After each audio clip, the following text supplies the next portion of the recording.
Hello, my name is Lee Presser. This is my show. I speak frequently to very interesting people.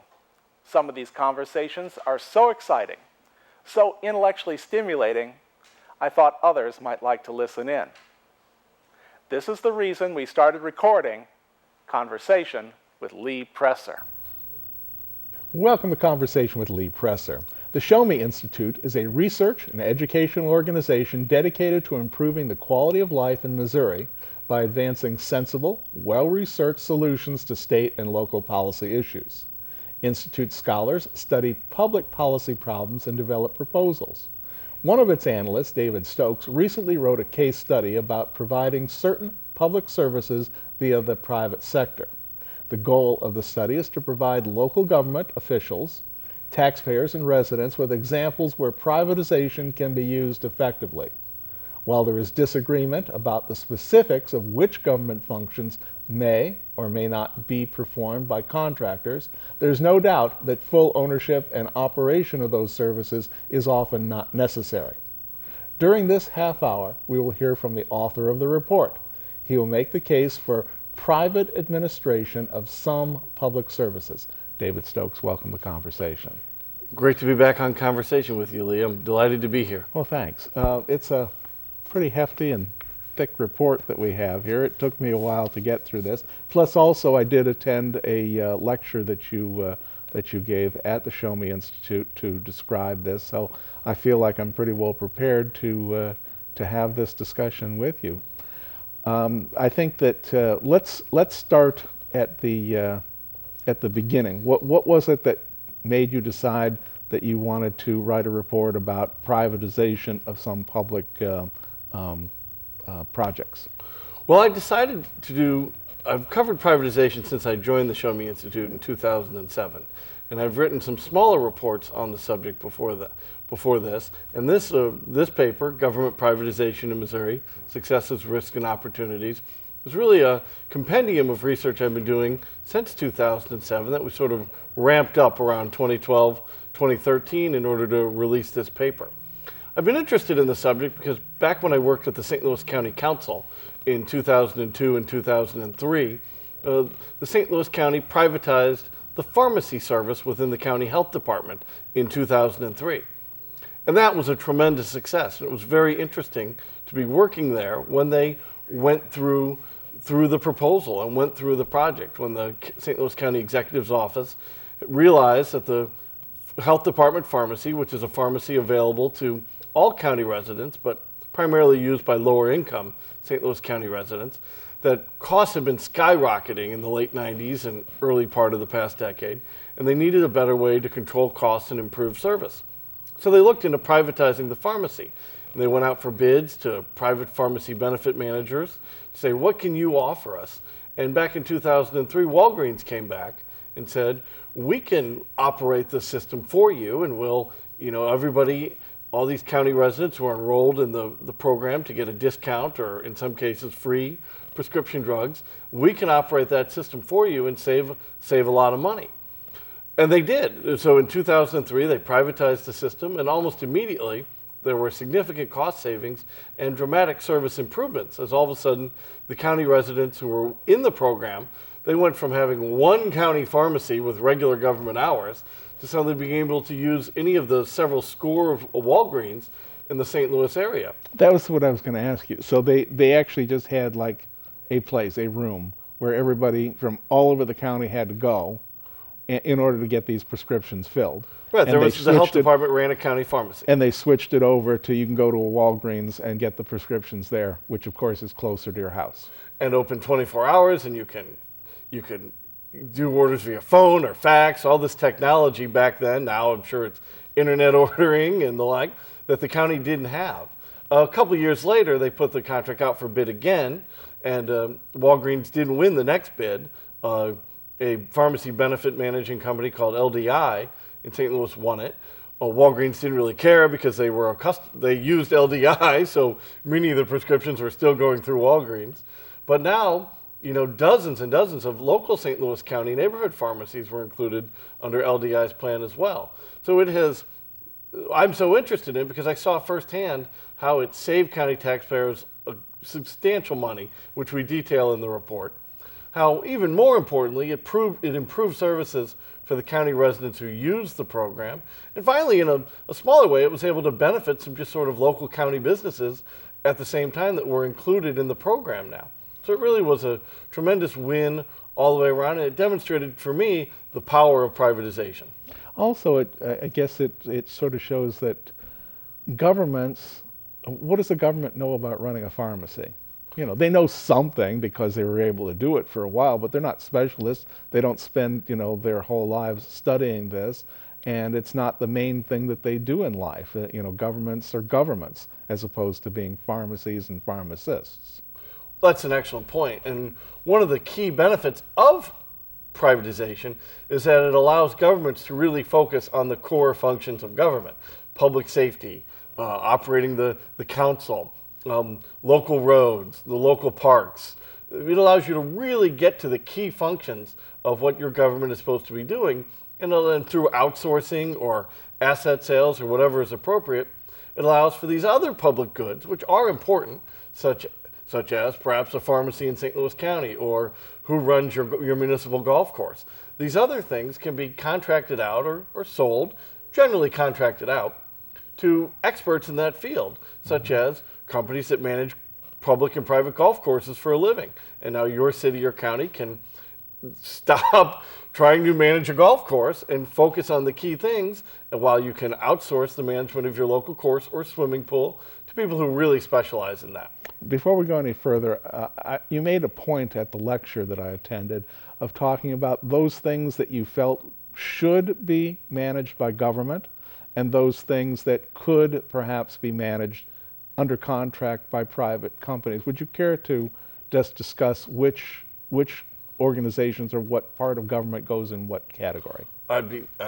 Thank you very much. Yeah, that's very important. The key thing that should never be outsourced is public safety, especially police services. So you don't believe in private contract police? I do not. Now, sometimes there's a role for private security to augment police work as a supplement, but the power to arrest and detain, that should only belong to the state. That should never be contracted or privatized to the private sector, to deprive somebody of their liberty. So police work should always be private. Fire services are always private in Missouri, always private in most places. There are a few parts of the country where you actually see some private fire departments, but that's not going to come here. And you meant public. You said private.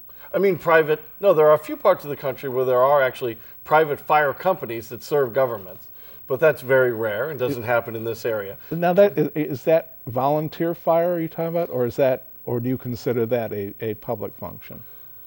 Well, I think fire service should be done by the government in Missouri as a public function. Pointing out that there are, in other parts of the country, there are private fire companies that do that service on a for-profit basis.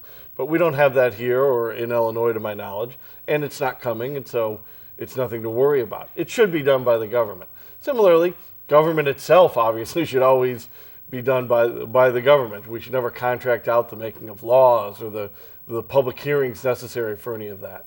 And also, local roads, local parks, the key functions of it should be done by the government, although there are resources, especially within parks, that can be outsourced to the private sector. And what I mean by that is you can outsource the management of the swimming pool on a day-to-day basis that's in the park, but the park itself should always be owned and operated by the government at the municipal level. At the state and larger level, there are actually interesting opportunities, as we discuss in the paper, for private park management. And you mentioned golf courses within parks as well. Golf courses are a great example. Governments don't need to be managing a golf course with all the specialized knowledge that takes. You can contract it out to companies that do that professionally, that will keep up with the best technology, the latest trends, and they can, in many cases, operate a golf course less expensively, more efficiently, increase the number of rounds, and they can pay rent to the city and should pay rent to the city to operate their municipal golf course. That way, the taxpayers in the city can make money off of it, and they don't have to worry about being in the day-to-day operations. Forest Park in St. Louis is a great example of this. A private company has operated the golf course there for about 25 years. They've done it very, very successfully. Before they took it over, when the city ran it, it was not a well-run course, and I used to play it both before and after. And in conjunction with Forest Park Forever, which is a nonprofit group dedicated to improving Forest Park, the private sector came in and really helped improve the golf course and the park, and then they outsourced the management to a private company. It's really worked very well. You mentioned Forest Park Forever. They were a guest here a number of years ago. Are they the ones that managed when the roads were completely redone in Forest Park? Well, Forest Park Forever is an interesting public-private partnership with the city of St. Louis. The city owns and operates Forest Park, but Forest Park Forever plays an integral role in planning and in the long-term and charitable fundraising to support the park and the long-term direction of the park. So the city still manages much of it, but Forest Park Forever plays a great shared role in how that park operates as part of a public-private partnership. Mm-hmm. Well, now, St. Louis County, let's go back to St. Louis County for a second. They had a little bit of difficulty with trash hauling. And this, when I say a little bit of difficulty, I'm talking about there was a decision some years ago, I forget when it was, it's been a while, when the county council and the county executive decided that they were going to have more control over who picked up trash in the unincorporated areas of St. Louis County. And apparently they made some mistakes, and now they have to pay some private haulers a bunch of money. Talk a little bit about that, and not the legal part, but about trash hauling, whether it should be public or private, and what the advantages are. Well, trash hauling is an excellent example for privatization and an excellent opportunity for cities or counties that don't use it. There are plenty of private companies out there that a city can, outsource the collection of their trash to that private company and work on a schedule regulated by the city to handle the trash needs of that city or county. It works very well in many, many parts of St. Louis County, well, parts of the entire country, frankly. It's one of the more common things that is outsourced. That said, there are still plenty of cities like St. Louis City that operate their own sort of traditional municipal trash pickup service. And Kansas City is an excellent example because Kansas City outsources about 2/3 of their city to private companies and does about 1/3 of their city through a municipal trash system that the city owns. Now, I found this pretty interesting during your discussion that there was such a wide disparity between the costs when the government ran it versus these private haulers ran it. Absolutely, and it really provided a great test case for us to look at in the case study to compare the costs of the outsourced private management of the trash pickup to the municipal trash pickup. And if recollection serves, it's about $28 a year per house cheaper for the private haulers, and that's really a significant amount of money when you total it all together. St. Louis County is a very complicated and interesting case. The good news there is that they never had a St. Louis County municipal trash company, and even after their controversial change, they still outsourced it to the private sector. The problem is that they had a system that was working pretty well, that people in the unincorporated parts of the county were happy with. They were able to contract on their own with any trash hauler. You had a lot of competition. The parts that worked really well were the subdivisions, where the neighborhood trustees handled it, where the neighborhood went out and got a contract with a trash hauler. That was the one where you got economies of scale on top of competition and consumer choice.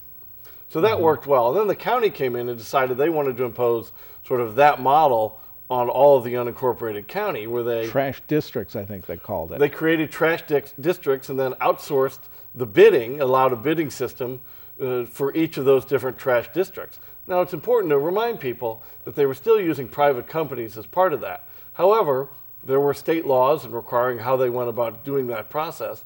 And as you mentioned in the recent court rulings, they did not adhere to those laws in making these changes, so they've had to pay some significant damages. There were some notification issues. Had they made proper notification, the courts wouldn't have had a problem with it, but they didn't. Right, they didn't follow the rather complicated laws of how to go about doing this, and upon reflection, they would have been better off just to keep allowing the system to work as it was and to sort of encourage, not mandate, but encourage more subdivisions to take authority and contract the whole subdivision out. There was an issue, a legitimate issue under the old way, where if all the residents of an area all had different trash trucks, you might have 5 days a week of trash trucks running up and down your subdivision. That wasn't very good for the streets. So the subdivision-based model, where the trustees would put it out to bid for the whole subdivision each year, that was really the model that emphasized the benefits of privatization, choice, and local ownership in it, while limiting the number of trucks that were rumbling up and down the streets.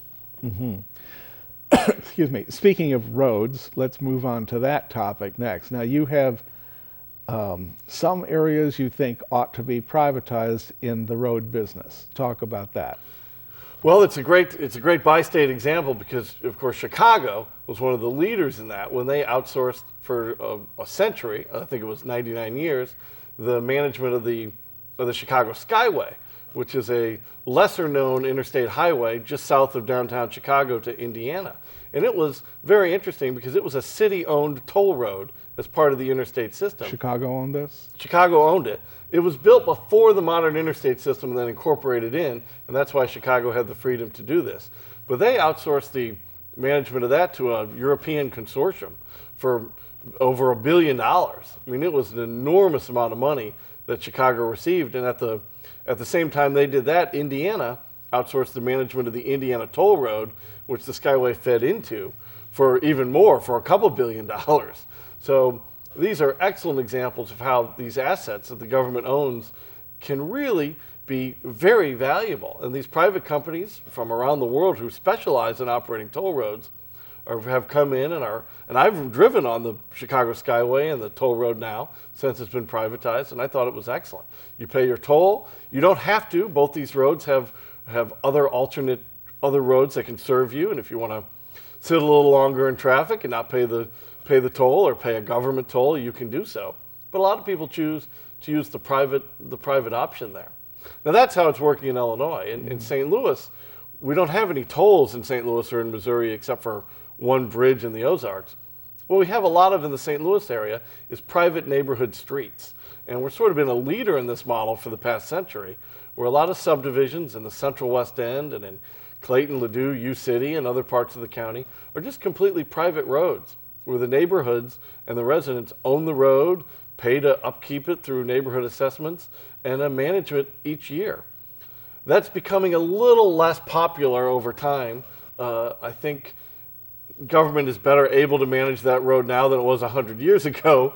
And just as importantly, I think any tax benefit that you had a long time ago to managing it yourself has been lost. Now I live on a private street in University City, and I pay the exact same taxes for local roads as somebody in another neighborhood who lives on a public street. Plus your subdivision fees, which are going to the road. Right. That said, I still like the model, and most of the residents in my neighborhood do, because it gives us control over the maintenance and the management of our local streets. Mm-hmm. Now, I remember that the Stan Musial Bridge, before it was ever built, there was some controversy about how to pay for it. And Missouri, at one point, was insisting on tolling that. Are you familiar with that issue? Very much. Go ahead and talk about that. And the controversy and the final decision is no toll. Right. It was a very strange case, sort of. And it was always going to be, as I understand it, a public highway. So it wasn't going to be privately operated, but it was planned to be done as a toll. At least that's what Missouri wanted. So you had the unusual case where Illinois, the state that has all sorts of toll roads in the northern part of the state, was adamantly opposed to it tolling the new Stan Musial Veterans Bridge. And Missouri, which has no tolls except for one in the Ozarks, was adamantly pushing for tolling. So it was a very interesting case. And I think it would have been an excellent example for tolling. I think it should have been done as a toll. We have numerous free, I use the term free in air quotes, you pay through it for your gas taxes and others, but untolled bridges connecting Illinois to St. Louis City and St. Louis County. So I think funding this one through the tolls that the users would pay for, I think that would have been a great way to do it. And I'd say the same thing about any proposals for new bridges connecting St. Louis County and St. Charles County.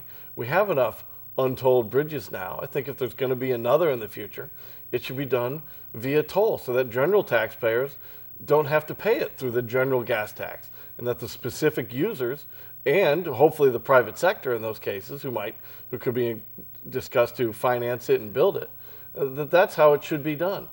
In the end, they decided the federal government in Illinois were putting in too much money. They didn't want it as a toll, and Missouri backed down. Can the private contractors be trusted, though, to do what needs to be done to maintain the roads and to keep them the way the public expects them to be? And are there escape clauses from these from existing contracts that you've studied? I think absolutely they can be, but just because they can be trusted doesn't mean they don't need to be closely monitored. In any type of outsourcing deal involving privatization, the government has a major role to carefully manage that contract and make sure that the private company, whether it be a for-profit company or a nonprofit, is adhering to the terms of the agreement, meeting the demands of the agreement, and properly serving the citizens. And if they don't, then the government needs to be able to step in according to a contract and retake control or penalize the private provider or do whatever is necessary to make it right.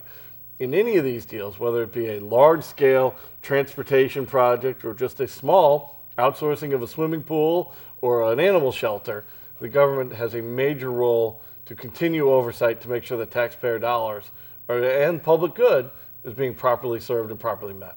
Now I want to cover two other areas. We're going to go more local now.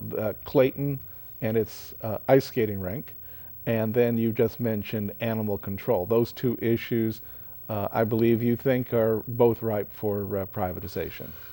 As ice rinks are very similar to golf courses and swimming pools, great opportunities for privatization. And I'll address that first here. Clayton just had a vote last week, exactly 1 week ago, as part of a series of tax increase proposals, 2 of which passed and 2 of which failed. One of the ones that failed was a bond issue to redo the ice rink there in downtown Clayton. And it failed by a substantial margin because they needed a 4/7 majority. And I think the voters just looked at the millions of dollars they were going to spend to redo it and said, that's too much. And I hope that they took some examples from what we wrote in the St. Louis Business Journal and talked about and gave the Forest Park model. Forest Park in the city of St. Louis, there's so many wonderful examples of successful privatizations there. One of them is Steinberg Ice Rink, which is a beautiful old historic ice rink, similar to Clayton's public ice rink. But the city of St. Louis has been contracting out Steinberg to private operators for decades now. And this private company pays rent to the city, similar to how the golf course is done. They pay rent to the city and they manage the ice rink each year. And they're allowed to sell ice time and rent for private parties and sell food. They have a liquor license so they can sell beer and rent the skates. They have all sorts of ways that they can make a profit. And they can and they do. Mm-hmm. And it really works well. And I hope that that's a model Clayton once again looks at very carefully as this bond issue for the ice rink failed, and as they think about what's best for the long term of Clayton, I hope they consider, again, the privatization model, which just a year ago they did for the tennis courts which border the ice rink.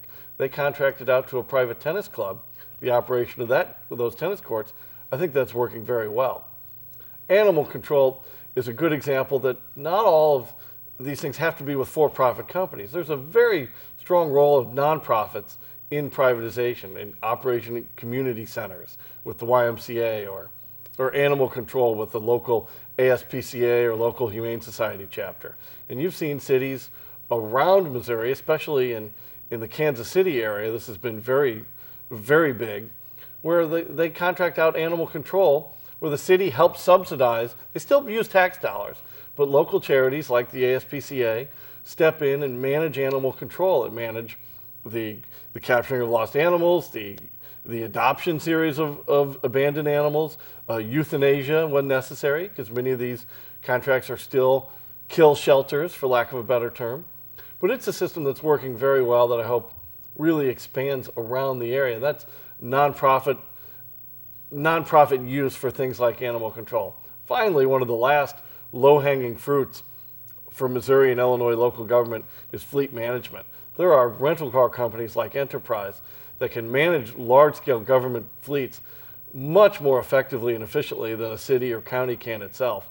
There's one county in Missouri that saved $30,000 a year after they outsourced the fleet of one small department. There's a lot of opportunity there in fleet management. Well, here in the last 3 minutes, I always give people the opportunity, if we haven't covered something that they'd like to cover, to go ahead, or if you wanted to say something to the audience that we haven't talked about, please step forward. Well, it's just, privatization is not about the eternal question of what government should do and shouldn't per se. It's really more about the model of how that's provided. We can all step back and say that the government should do these things, but that should be left entirely to individuals. That's not really what the debate here is. And this paper is about the government is doing certain things. Is there a better way to do it? Have you had much pushback from government officials about some of your conclusions? I haven't had much pushback yet, but certainly as any city tries to enact some of these reforms, be it fleet management changes or outsourcing of things big or small, there'll be a lot of pushback from public employee unions, from organizations opposed to privatization. We saw that last year when the city of St. Louis simply tried to enter into a contract with a private water company, Veolia, for some advice and consulting on the St. Louis City municipal water utility. I read that it sort of died on the vine. It was highly controversial, died on the vine, and that was not privatization. That was simply a consulting deal, which happens all the time in government, to bring in some outside expertise, to give them some ideas on how to more efficiently operate their municipal water utility. Well, the people who are objecting, do they feel that the city is so competent that they don't need any outside explanation of how to do things better? Well, the public employee unions probably felt that way. The other more sort of groups opposed to it, I think a lot of them feared it was a step towards privatization, towards outsourcing either the management or the asset sale of the water division. And that wasn't going to happen in the city of St. Louis. That did happen a decade ago in both Webster Groves and Florissant, where they sold off their water utilities to Missouri American Water, a division of American Water, which does a lot of business over here in Illinois. And that's worked terrifically for both Florissant and Webster Groves. Frankly, the city's got a lot of money, and I don't think most people even recognize that a change happened because it was happened so fluidly, pun intended. So the Veolia thing was a good example of the pushback that you're going to get from public employee unions in certain sectors anytime you take this step. Independence outsourced the management of a part of its transit system a few years back, and in doing so, they received an enormous amount of pushback from the public employee unions that fear they were going to lose their jobs. So what happened in the end was that instead of cutting service, because that was going to be so politically and legally difficult, they used the private provider they contracted with to spend the same amount of overall money but expand service, and that's worked well for independents. There's a lot here to be that we've covered. Perhaps we'll do this again some more next time you come. I want to thank you very much for being with us today to discuss your study. Well, Leah, your viewers can see the whole study at showmeinstitute.org, and I appreciate the opportunity to be here with you today. Thank you very much. I've been speaking with David Stokes. He's a policy analyst, and I forget his new title, at the Show Me Institute.